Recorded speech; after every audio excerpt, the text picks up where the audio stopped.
मुआशरे में जिन्नात निकालना समझा जाता है कि बहुत बड़ा हवा है, शायद जिन्नात निकालने के लिए क्या चिल्ले विल्ले लगाने पड़ते हैं, पता नहीं क्या करना पड़ता है, रात को पता नहीं कब्रिस्तान में जाना पड़ता है। सारा खौफ व हरास इसलिए फैलाया जाता है कि उनके बिज़नेस, कारोबार, दुकान, शॉप, ये सारी चीज़ें बंद होती हैं, इसलिए वो लोगों को डराते हैं, खौफजदा करते हैं।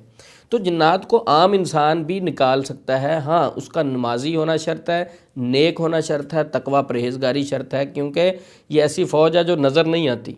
तो इनके साथ मुकाबले के लिए कम से कम इंसान का मुत्तकी होना ज़रूरी है। अगर आप हज़रत उमर रज़ी अल्लाह अन्हु की सीरत को देखें, शैतान जो है देख के रास्ता बदल जाता था। तो हज़रत उमर रज़ी अल्लाह ने चिल्ले लगाए थे कोई?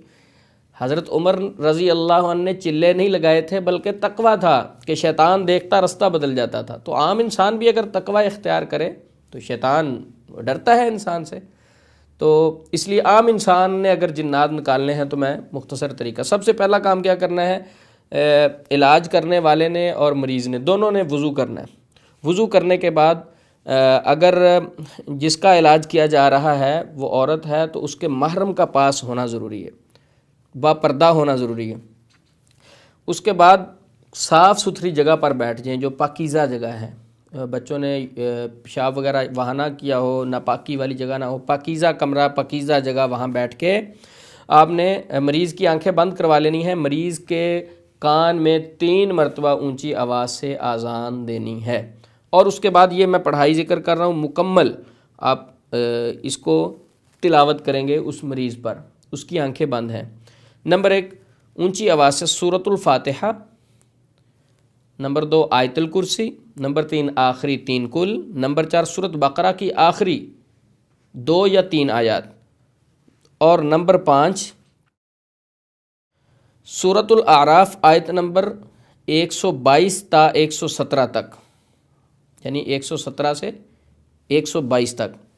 और इसी तरह सूरत ताहा आयत नंबर 65 ता 73 तक ऊंची आवाज़ से एक एक मरतबा इसी तरह पढ़ते जाना। सूरत सवाफ़ात की आयत 1 से लेके 10 तक। और इसी तरह सूरतुल अहकाफ आयत नंबर 31 और 32। और इसी तरह आखिर में फिर 3 मरतबा अज़ान दें।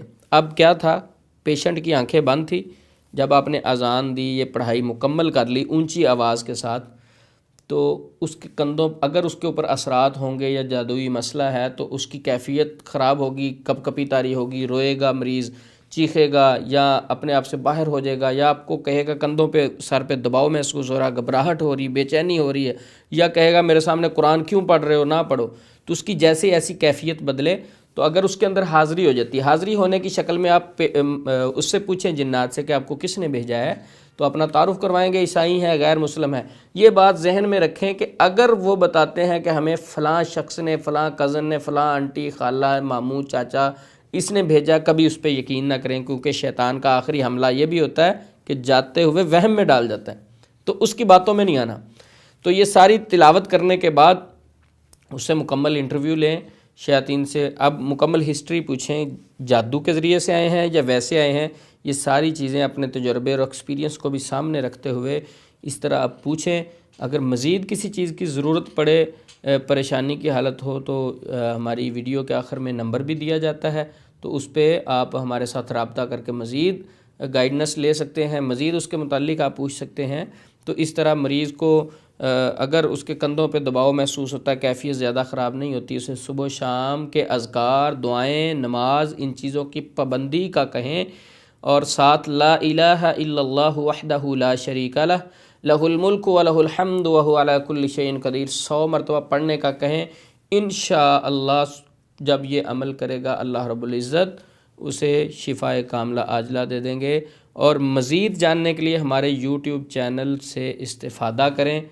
हर चीज़ के मुतालिक अल्हम्दुलिल्लाह हम वीडियोज़ अपलोड करते रहते हैं।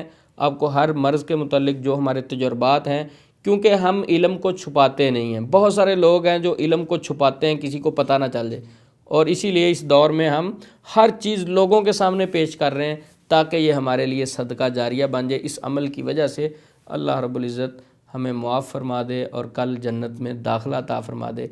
यकीनन जन्नत के हम सवाली हैं। तो ये इस वीडियो को आप ज़्यादा से ज़्यादा शेयर भी करें, सुने भी, ताकि ज़्यादा से ज़्यादा लोगों तक पहुँचे। आजकल ये दौर ऐसा चल रहा है कि बेटियों को किसी के पास लेके जाना बहुत मुश्किल है, क्योंकि वो तकवा ईमान वो चीज़ें नहीं रह चुकी। तो आप ये अमल ख़ुद अपने बच्चों के ऊपर अगर असरात हैं करें, इंशाअल्लाह आपके करने से भी अल्लाह रब्बुल इज़्ज़त शिफा देंगे। लेकिन शर्त तकवा है, नमाज अज़कार दुआओं की पाबंदी करें, तो इंशाअल्लाह अल्लाह रब्बुल इज़्ज़त परेशानियाँ दूर फरमाए। अस्सलामु अलैकुम वरहमतुल्लाहि वबरकातुहू।